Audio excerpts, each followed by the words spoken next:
صباح الفل عليكم لو كنتوا بالنهار، ومساء الفل عليكم لو كنتوا بالليل. النهارده هنتكلم عن قهوة أداة ال V60. وال V60 هي أداة يابانية اخترعت في الخمسينات عن طريق شركة هاريو عشان نفلتر فيها القهوة. وهي اسمها V60 لأن زي ما احنا شايفين على شكل حرف V، وعاملة زاوية 60 درجة مع الأفقي. ال V60 لما بنستخدمها بنستخدم معاها فلاتر ورق.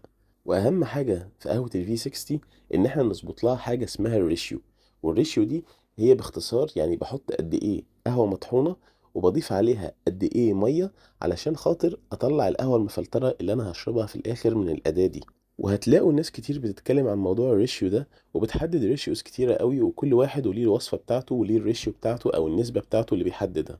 لكن من خلال تجربتي الشخصية وخبرتي مع القهوة، لقيت ان اهم عامل بيأثر معايا في ان اختار الريشيو بتاعت القهوة هو نوع القهوة نفسه، وبالذات درجة تحميص القهوة، وبعد كده النوتس بتاعتها. عن طريق الاتنين دول انا بقدر احدد هختار انهي ريشيو بالظبط وليه. يعني مثلا القهوة اللي معايا النهاردة هي قهوة تحميصها ميديوم دارك، وسط غامق.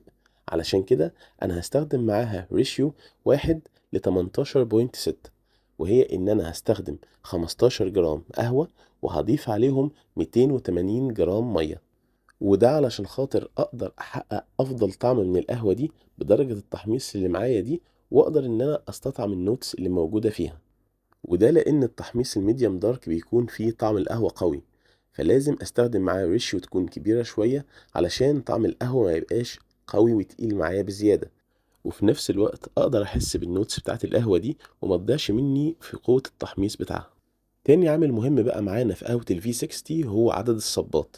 هتلاقي في ناس بتصب 3 صبات زي انا كده النهاردة، وفي ناس بتصب 4 صبات، وفي 6 صبات، وفي صبة واحدة زي ما عملناها في فيديو قبل كده.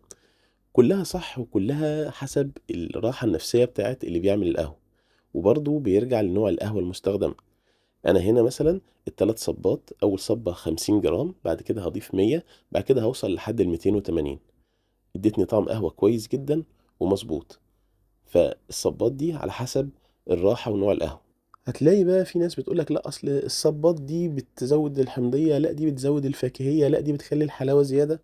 بالتجربة كل ده كلام مش صحيح بنسبة 100%، وجربوها وهتلاقوا الكلام ده فعلا مش ظابط في كل مرة.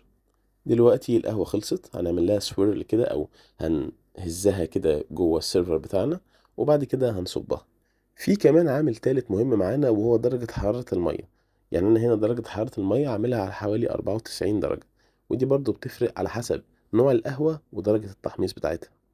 الريسيبي دي جربوها إن شاء الله هتعجبكم، وأشوفكم في فيديو جديد.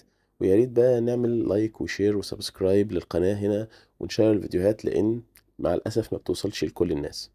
مع السلامة.